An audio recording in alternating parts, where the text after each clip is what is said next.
évidemment, on va parler de... Et puis, merci tout d'abord à la FPF pour son invitation qui va me donner l'occasion de vous présenter une note que vous avez en bas à droite ici de la Fabrique écologique qui s'appelle Les prairies et l'élevage des ruminants au cœur de la transition agricole et alimentaire. Alors, cette note, donc la Fabrique écologique, c'est une fondation pluraliste de l'écologie qui essaye de promouvoir l'écologie sur la base de propositions qui se veulent pragmatiques et concrètes. La note correspond à une certaine méthode de travail avec un travail qui est collégial. Donc, j'ai animé un groupe avec un certain nombre de gens que vous connaissez peut-être, Michel Duru, Christian Couturier, directeur de Solagro, Jean-Christophe Bureau, professeur à AgroParisTech, Jacques Morino, paysan du réseau CIVAM et de Pour une autre PAC à l'époque. Cette note que nous avons préparée en 2022, enfin 2021 et 2022, a été soumise à contribution publique entre mars et octobre 2022 et finalement publiée dans sa version définitive après approbation donc, par le conseil d'administration de la Fabrique écologique et avant ça, il y avait eu un comité de lecture. Alors les objectifs, c'était essayer de résoudre une contradiction apparente, en tout cas, entre deux choses. Le besoin de protéger d'un côté les prairies et le besoin de réduire de l'autre côté, réduire les émissions de méthane et réduire notre consommation de protéines animales pour suivre les recommandations de santé publique. Donc pour concilier ou pour sortir par le haut, je dirais, de cette contradiction, rapidement est apparue la nécessité de construire une vision holistique des prairies et de l'élevage des ruminants en intégrant différents impératifs, donc lutte contre l'effet de serre et préservation de la biodiversité, mais aussi les enjeux de santé humaine, et puis les enjeux socio-économiques propres au monde agricole et à l'avenir des territoires ruraux. Alors, nous avons regardé donc des enjeux multiples, on les a examinés de manière la plus objective possible, et nous avons essayé ensuite d'en tirer une synthèse sous la forme d'une vision pour l'avenir que nous proposons et que je vous exposerai tout à l'heure. Et enfin, nous avons exprimé un certain nombre de propositions dans le champ des politiques publiques, puisque c'est quand même une spécialité des notes de la Fabrique écologique. Alors, je passerai rapidement sur l'image de départ. Disons que nous avons pris en considération la structure actuelle de l'alimentation des ruminants. À gauche, vous avez les surfaces. À droite, vous avez la production. On voit la variabilité interannuelle et on voit aussi les différences de productivité des différents types de surfaces. Mais vous connaissez ça par cœur, comme vous connaissez d'ailleurs probablement par cœur beaucoup des choses que je vais vous dire. Alors, nous avons regardé d'abord parmi les enjeux, l'enjeu climatique. Sous le plan des émissions de gaz à effet de serre d'un côté, sous le plan du stockage de carbone dans les sols de l'autre. Il faut rappeler que l'agriculture est le deuxième secteur émetteur de gaz à effet de serre en France après les transports, que dans l'agriculture, le premier poste, c'est la fermentation entérique chez les ruminants.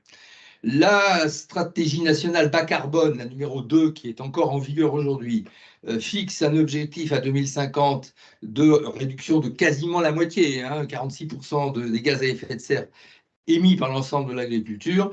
On observe au passage que ce chiffre est très voisin et cohérent avec les objectifs, ou en tout cas les scénarios qui sont inventoriés par le GIEC en matière de réduction des émissions, puisque pour le méthane, ceux des scénarios qui permettent de tenir les objectifs 1,5 degré ou 2 degrés en 2100 pour l'accroissement de la température du globe, comporte bien une réduction du méthane de l'ordre de 50%. Donc on est dans des ordres de grandeur de division par deux. Alors bon, j'insisterai pas, mais les systèmes d'élevage finalement ont une importance relativement peu importante en moyenne, en tout cas quand on compare les systèmes intensifs par rapport aux systèmes extensifs en moyenne, même s'il y a une forte variabilité intrasystème. Voilà. En gros, on peut dire un litre de lait, c'est 1 kg de CO2, voilà. En moyenne, ce sont des moyennes. Alors les prairies, il faut le dire, stockent peu de carbone. Bon, alors on s'est appuyé là-dessus sur les résultats de l'étude 4 pour 1000, mais je pense qu'on en reparlera tout à l'heure. Il y a un stock de carbone historique qui est très important dans les prairies. Les prairies stockent de l'ordre de 80 tonnes de carbone par hectare, mais les flux sont désormais très faibles, en tout cas pour les prairies permanentes. Bien sûr, les prairies temporaires qui sont dans des phases transitoires peuvent stocker transitoirement beaucoup plus, mais c'est probablement un peu réversible. C'est un des points d'ailleurs d'incertitude qu'on n'a pas réussi tout à fait à lever. Mais sur les prairies permanentes, les flux sont faibles et en tout état de cause, les émissions des ruminants qui sont sur ces prairies et qui les utilisent sont très supérieures au flux annuel de stockage de carbone qu'on peut constater sur ces prairies. Et même, on a fait un raisonnement un peu de coin de table, il faut le dire, mais si on retournait une certaine proportion de prairies permanentes dans notre pays, et puis qu'on réduise au prorata le cheptel de ruminants, finalement, il n'y aurait pas un effet majeur sur l'effet de serre parce qu'on rejetterait du carbone en retournant les prairies, mais on réduirait les émissions de méthane liées aux ruminants, et finalement, les ordres de grandeur ne sont pas très différents. Du coup, notre conclusion, qui est assez grossière, c'est de dire que l'argument climat pour conserver les prairies permanentes et l'élevage des ruminants sur ces prairies est un argument assez faible, en tout cas pas très très probant. Il y a un argument bien meilleur qui est celui de la biodiversité. Car les prairies, vous le savez, sont en général très riches en biodiversité. Bon, je n'insisterai pas sur le détail. Et elles offrent aussi d'autres services écosystémiques. On en reparlera, je pense, abondamment dans la journée. Donc, je passe rapidement. Tout en soulignant quand même que l'intérêt écologique des prairies varie fortement suivant le type de prairie.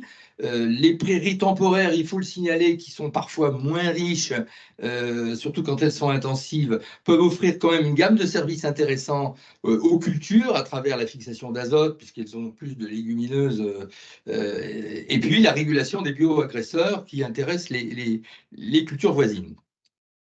Notons que l'élevage est bon pour le maintien des prairies et des écosystèmes prairiaux, mais qu'un chargement excessif va nuire à la faune, destruction de nids terriers au sol avec du compactage, de l'acidification.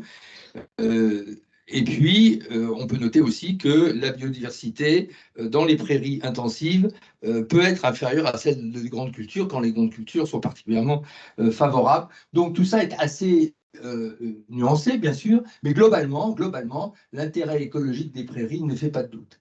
Même si il faut souligner quand même un certain nombre d'impacts négatifs sur l'environnement de l'élevage, les pollutions qui peuvent être pollution de l'air ou pollution de l'eau, là aussi on en parlera. Il faut aussi mentionner plus particulièrement la question des produits antiparasitaires, notamment les vermifuges, avec des problèmes de diminution de population d'insectes et d'entomophages, y compris dans des régions comme l'Aubrac, ce qui peut paraître un peu surprenant parfois. Donc attention aux effets environnementaux de l'élevage.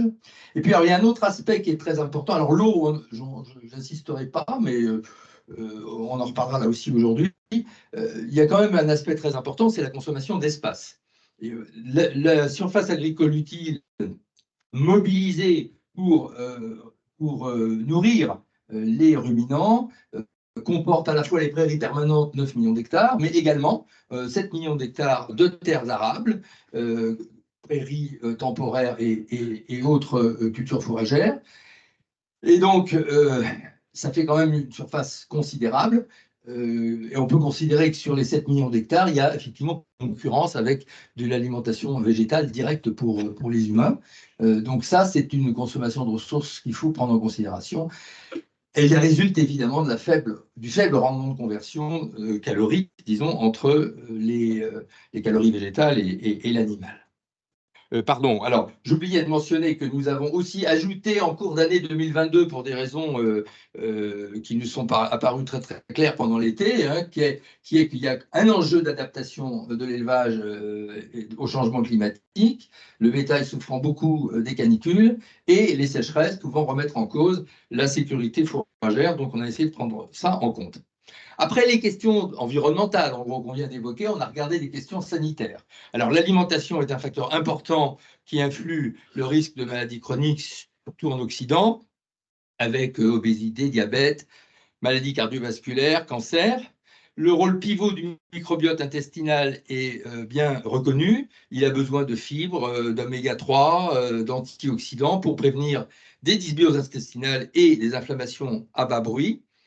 Par ailleurs, en France, en tout cas, la consommation de protéines d'origine animale pourrait assez facilement être divisée par deux, puisqu'on consomme globalement trop de protéines, et que parmi les protéines qu'on consomme, il y a une proportion de protéines animales qui n'est pas conforme aux recommandations du Plan national nutrition santé. De fait, un tiers des Français dépassent la limite recommandée de 500 grammes par semaine de viande hors volaille, et deux tiers dépassent la limite de 150 grammes de charcuterie par semaine qui sont recommandés. Alors, quand on regarde les produits animaux, on voit que la plupart sont en fait inflammatoires, parce qu'ils ont un rapport oméga 6 sur oméga 3 qui est supérieur à 5. Par contre, des produits laitiers qui sont issus d'une alimentation à l'herbe, ou une viande qui résulte d'une finition à l'herbe ou d'une complémentation au lin, fournissent des produits qui sont plus riches en oméga 3 avec un rapport inférieur à 5. Et même, on peut dire que la consommation de produits laitiers de qualité élevage à l'herbe, disons, pourrait jouer un rôle significatif pour le rééquilibrage de notre alimentation en oméga 3. Par ailleurs, les produits animaux issus d'une alimentation à l'herbe sont aussi plus riches en micronutriments et en vitamines, intéressantes pour la santé compte tenu de leur fonction antioxydante.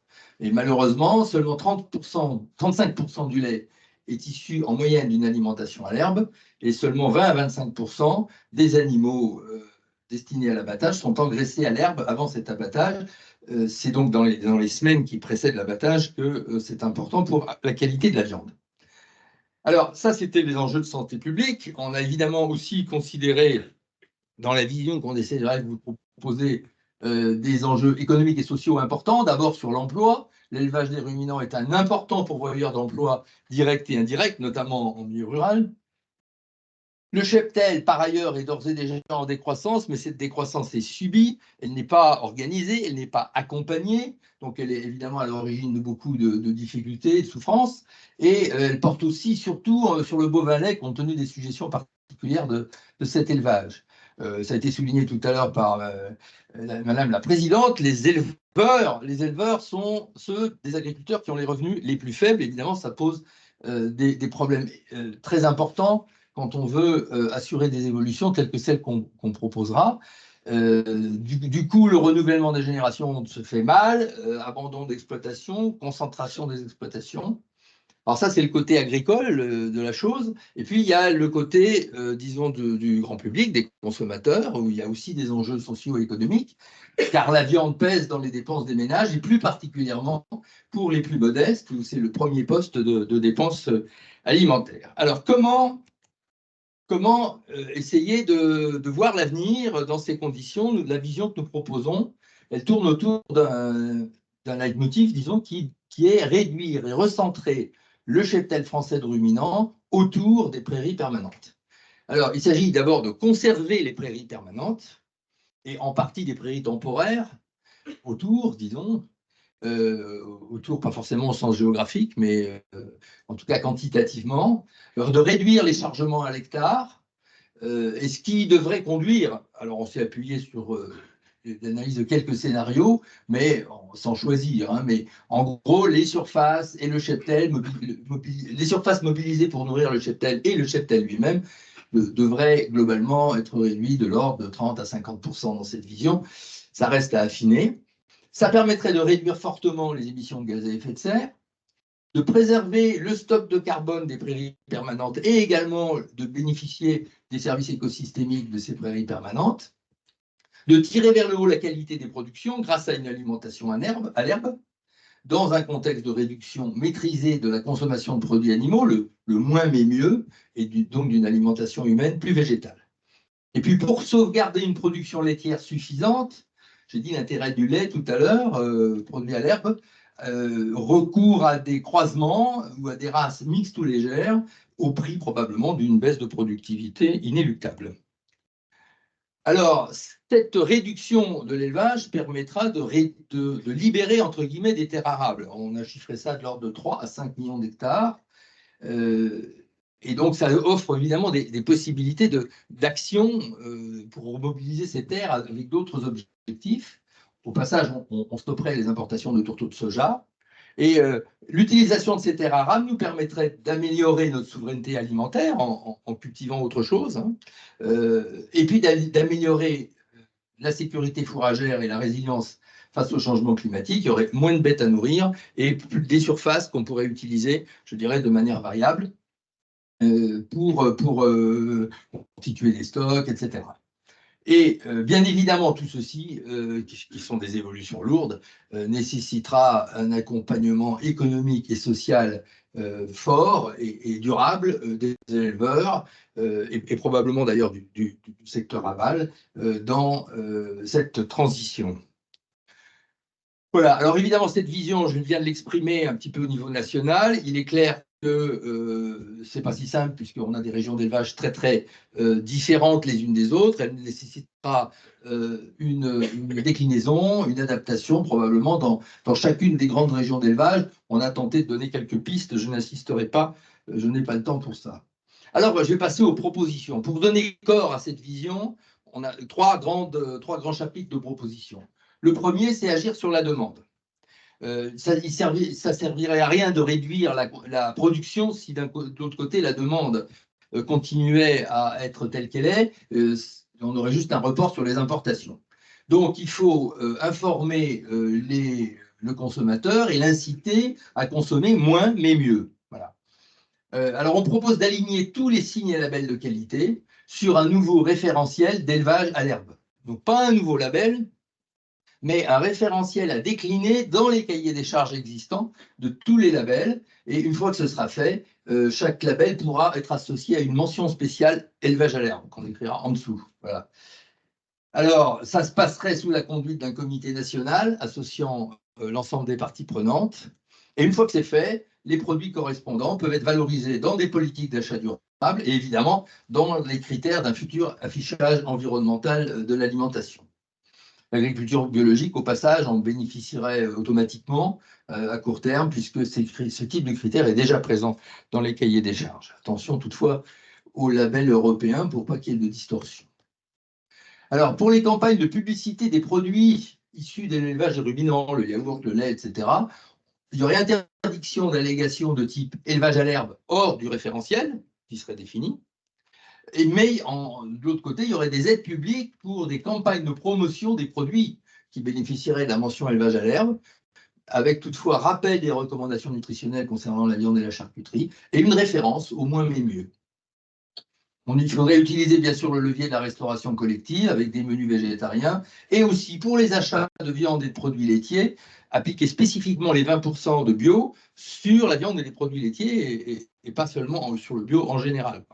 Parce que c'est souvent sur les légumes que ça porte et on oublie la viande et les produits laitiers.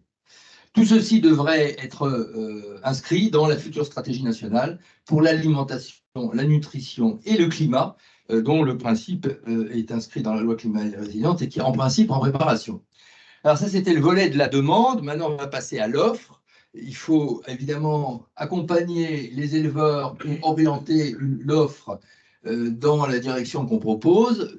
On constate que la PAC est probablement à ce titre une occasion manquée. C'est pourquoi nous avions en 2022 donc proposé de discuter dès 2023 d'une révision à mi-parcours du plan stratégique national qui devrait introduire les mesures de transition qu'on propose. Alors, à côté des financements de la PAC, il y a d'autres financements possibles.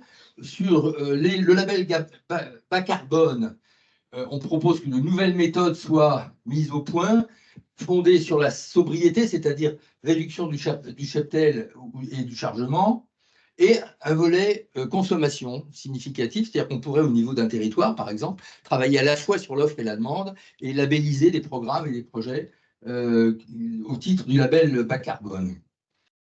Ça, c'est pour le carbone, donc c'est climat, mais il ne faut aussi pas oublier la biodiversité. Pour coupler biodiversité et climat, il y a l'outil des paiements pour services environnementaux, et les agences de l'eau s'y sont déjà essayées, et d'autres financeurs, dont les régions, pourraient s'y impliquer. Alors, ça nous amène au troisième volet de proposition, mieux intégrer les politiques et inventer une nouvelle gouvernance territoriale. Alors, dans l'intégration des politiques, bon, les politiques sont nombreuses, variées, et parfois c'est difficile d'éviter les contradictions, chacun le sait. Alors, on va essayer d'intégrer les différentes politiques de manière cohérente. Alors, le premier volet, c'est international, assurer une concurrence à armes égales. Donc, on avait fait quelques rappels sur le sujet. c'est évidemment très important. Dans la stratégie française pour l'énergie et le climat qui est en cours de préparation, on a dit attention à revoir les hypothèses qui avaient été prises dans la SNBC2 parce qu'elles nous semblaient pas très cohérentes entre elles, entre les évolutions du cheptel, les évolutions des chargements et celles de la productivité. Il nous semblait qu'il y avait un peu d'optimisme à la clé et qu'il fallait quand même clarifier ça. Et d'ailleurs, aussi publier un budget méthane, que le méthane ne soit pas noyé un petit peu dans le budget carbone, parce qu'il il est spécifique et il faut y voir clair sur le budget méthane qu'on s'assigne. Et puis, il y a un volet d'adaptation dans la stratégie française pour l'énergie et le climat, la SPEC, c'est le plan national d'adaptation au changement climatique. Et nous disons, il faut qu'il y ait dans le plan national d'adaptation au changement climatique un volet sur la sécurité fourragère. C'est bien une question d'adaptation au changement climatique, il ne faut pas passer à côté.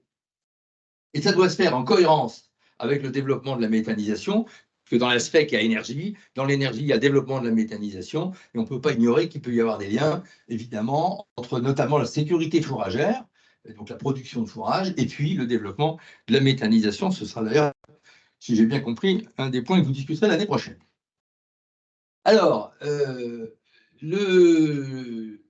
l'aspect suivant, c'est les régions et les territoires acteurs de la transition de l'élevage et de la protection des prairies permanentes.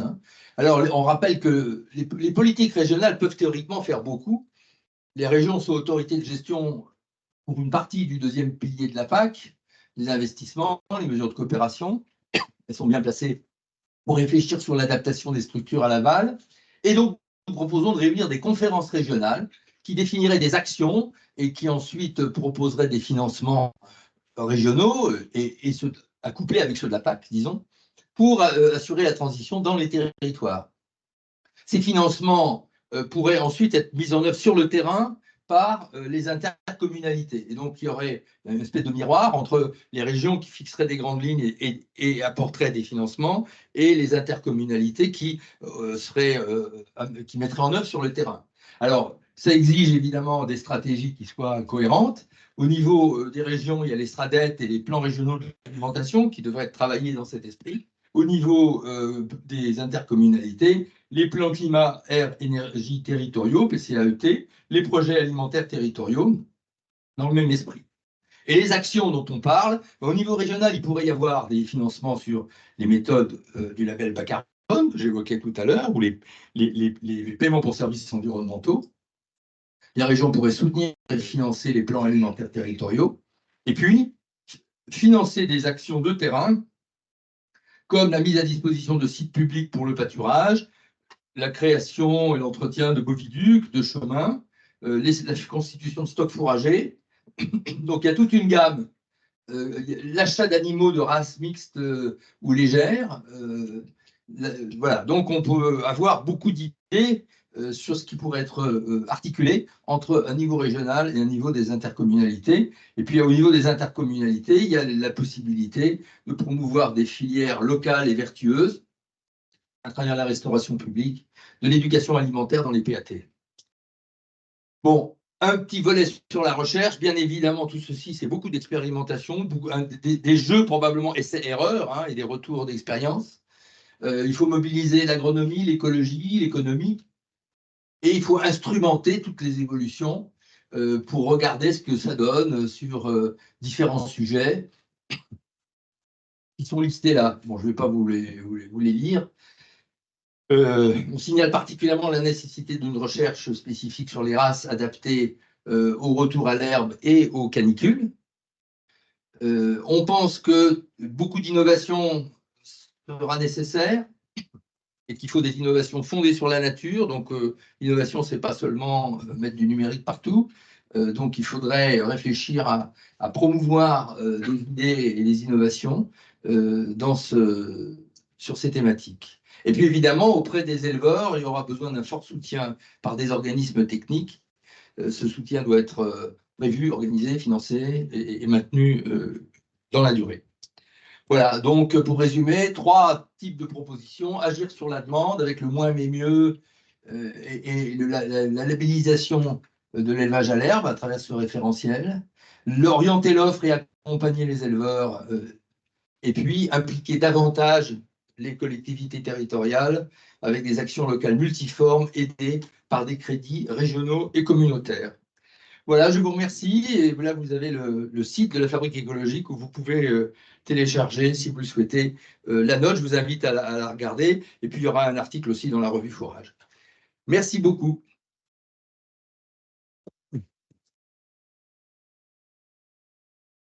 S'il y a une ou deux questions. Oui, les questions. Si on a le temps, oui. Plusieurs mains. On ne va pas régler tous les problèmes de la journée. Et puis, alors, je préviens, je ne suis pas un spécialiste des prairies. Je me suis fait le porte-parole d'un groupe et je suis pas un spécialiste des prairies. Alors, je vais vous demander, du coup, il y a plusieurs façons de faire concis, court, efficace. On m'entend?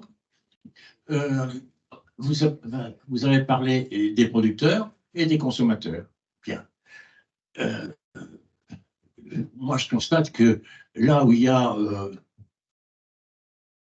beaucoup de vaches laitières,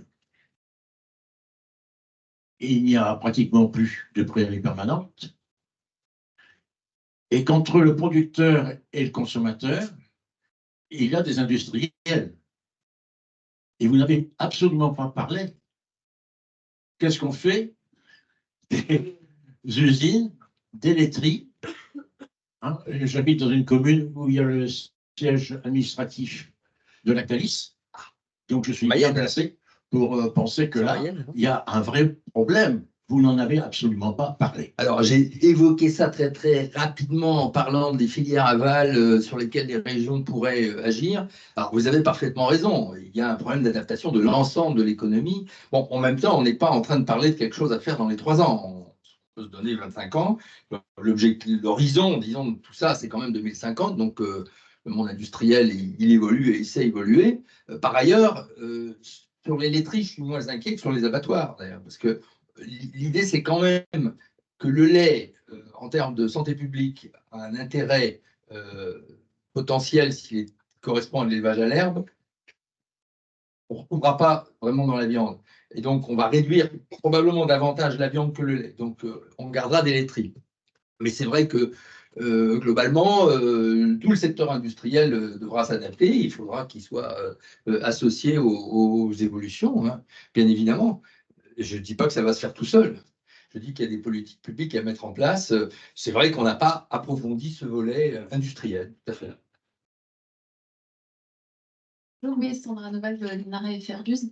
Donc, vous avez parlé de réduire et recentrer le cheptel français ruminant autour des prairies permanentes et pour ça, et pour libérer des terres arables.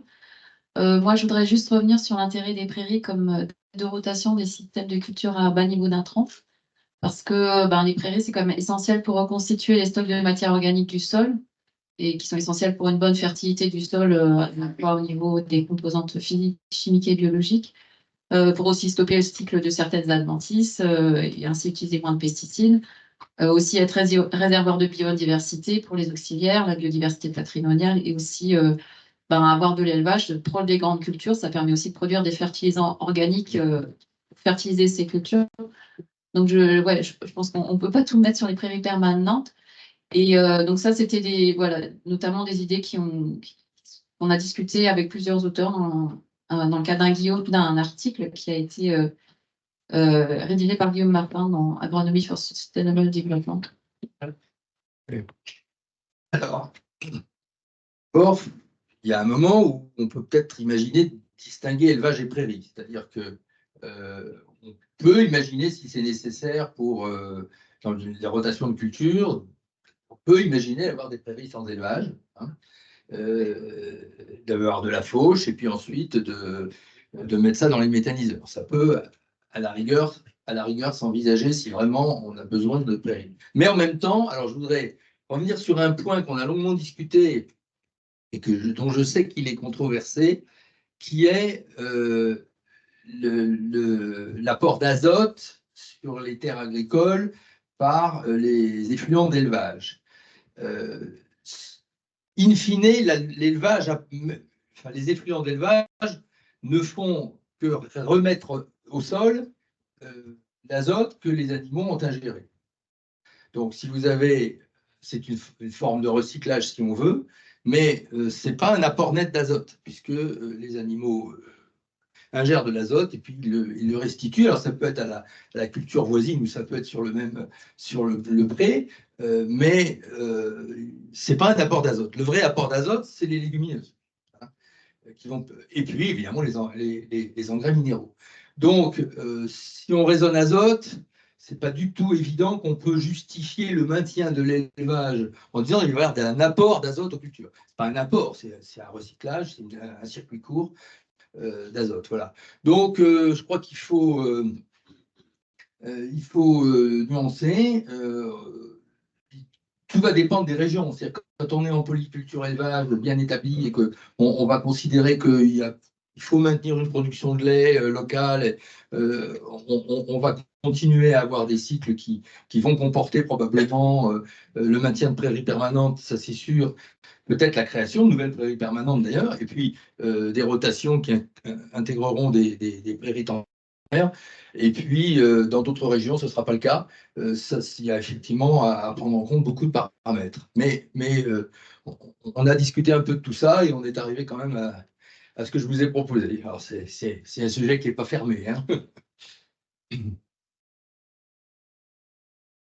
Oui, ça va être assez court, ça va être un peu caustique. J'ai bien aimé la première diapo qu'il y a eu avec Angers à l'envers. Ça représente une réalité aujourd'hui. Et j'aurais presque souhaité que ce que vous aviez présenté soit à l'envers aussi, pour la raison que ça promet beaucoup plus l'administratif, je crois, qu'autre chose. Et ça augmente beaucoup la dépendance des agriculteurs à la partie politique publique, avec la confiance qu'on peut faire ou pas. Et ça me semble un petit peu gênant de faire un pari sur l'avenir de ce type-là. Et puis sur le global de la présentation, ça évacue des aspects techniques qui sont importants, hein, qui ont été signalés tout à l'heure, mais il y en a des tas d'autres. Et que la promesse de la vision holistique qui était faite en introduction n'est pas tout à fait tenue. Voilà, c'était juste cette Une présentation de 20 minutes. Je vous invite d'abord à bien lire la note. Il y a beaucoup de références. Et puis, bon, encore une fois, je ne suis pas le spécialiste de la chose, donc je m'excuse d'avoir peut-être des réponses légèrement schématiques. Mais voilà, alors sur la dépendance aux politiques publiques, oui, vous avez raison, on propose des politiques publiques, mais on est face à des enjeux qui sont des enjeux impliquant les politiques publiques. Il y a une demande de fait aussi de politiques publiques, ne serait-ce que pour le maintien du revenu des éleveurs. Il y a probablement besoin de politiques publiques. Voilà. Donc, il faut le faire avec une vision claire de ce qu'on cherche et on propose une vision. Après, effectivement, il y a des politiques qui vont être mises en œuvre par des gouvernements, des parlements, par le niveau européen, etc. Je ne sais pas s'il y aura une constance sur 30 ans de tout ça. Et comme tout sujet politique, c'est sujet à des controverses et à des variations dans le temps. Bon, en même temps, voilà, il s'agit bien d'inspirer des réflexions et d'inspirer des politiques. Il faut bien avoir des idées pour essayer de développer des politiques. Sinon, on vit au jour le jour, au fil de l'eau, et on ne voit pas venir les problèmes.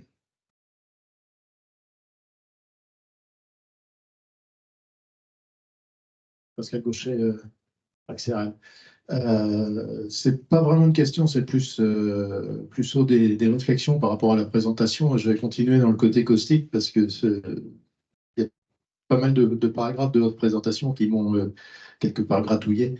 C'est un peu fait pour aussi. Oui, non, mais tout à fait. Mais je veux dire, vous préconisez en fait qu'une part de la SCOP se retrouve en grande culture. Pour moi, je pense qu'une des plus grosses problématiques du côté carbone, c'est plutôt l'apport minéral d'azote. Hein, c'est quand même ça, au niveau d'une ferme, quand on fait un bilan carbone qui est le plus pénalisant. Donc, de transformer des prairies temporaires en partie grande culture pour différentes choses, notamment la méthanisation, parce que ça fera partie justement peut-être de l'année prochaine. Il faudra peut-être voir aussi sur les pays tels que l'Allemagne qui ont commencé la méthanisation bien avant nous. Il y a quand même dans certaines régions un sacré rétropédalage. Donc, on pourra peut-être analyser le pourquoi du comment. Ça, c'est pour l'année prochaine. Et puis, dans le côté carbone, bah, c'est vrai qu'on a les prairies permanentes, on a les prairies naturelles, et en fait, on s'aperçoit que des prairies permanentes ou, bah, je veux dire, de longue durée, par rapport au changement climatique, par rapport au stress, en fait, bah, ça stocke moins de carbone parce qu'on les entretient moins, on est plus dans l'extensif, et en fait, il y a des choses une prairie bien entretenue et travaillée, donc quelque part un petit peu intensive, parce qu'on a quand même un élevage globalement en France, hormis certaines régions, mais qui n'est quand même pas trop intensif. Donc ça, attention à ne pas cibler. Et puis, le côté consommation sur la viande, là, j'ai l'impression qu'on tire un peu à rose sur le côté viande bovine, parce que quand on enlève la partie où on paie consommation de viande hors volaille, la volaille, pour moi, quand on voit les importations, je ne suis pas convaincu que ce soit dans le plus environnementalement durable. Donc, c'est pas l'environnement qui dit volaille, hein, c'est la santé publique qui dit volaille. Et on n'a pas du tout promu la volaille. Hein. Non, mais dans la consommation, parce qu'aujourd'hui, j'ai les ménages où il y a le moins de budget, je veux dire, c'est beaucoup de produits transformés à base notamment de volaille. Oui. Non, mais on dénonce. Là, enfin, tout. Évidemment, les problèmes sont complexes. Donc, vous pouvez soulever beaucoup de sujets sur lesquels j'ai été extrêmement rapide. Je vous invite une nouvelle fois à lire la note qui fait quand même 45 pages plus autant d'annexes. Donc, il y a un peu plus de détails dans la note. On n'a absolument pas dit il faut manger de la volaille plutôt que du bœuf. On a dit il y a des recommandations de santé publique qui fixent une recommandation de 500 grammes par semaine. Il se trouve qu'elle est hors volaille pour des raisons probablement propres à la santé. Ça ne veut pas dire qu'il faut augmenter les importations de volaille. Hein. C'est pas ça qu'on dit. On dit qu'il faut des menus végétariens, etc. Bon, alors, donc il faut garder les choses telles qu'elles sont. Sur la méthanisation, je précise que ça n'est pas une recommandation de notre papier, hein, de dire on pourrait utiliser l'air pour faire de la méthanisation. C'est suite à une remarque que j'ai évoqué cette question, ce n'est pas du tout une de nos préconisations a priori, même si probablement certains y songent. Bon, voilà, donc il faut effectivement mettre de la nuance. Il est sûr que parmi les pratiques stockantes dans les prairies, il peut y avoir un certain degré d'intensification, vous l'avez rappelé, on ne le conteste absolument pas. Hein. Et donc, si on recentre sur les prairies permanentes, ben, peut-être qu'on aura envie d'intensifier un petit peu les prairies permanentes dans certains cas, dans certaines zones où il y a besoin d'apporter, comme ça a été évoqué un peu hier d'ailleurs, hein, d'apporter du phosphore ou du potassium. Enfin, voilà, tout n'est pas évidemment réglé dans tout ce que je viens de vous dire et ça nécessite beaucoup de travail encore, bien sûr. Et merci François en tout cas pour cette introduction et puis on va passer à la suite.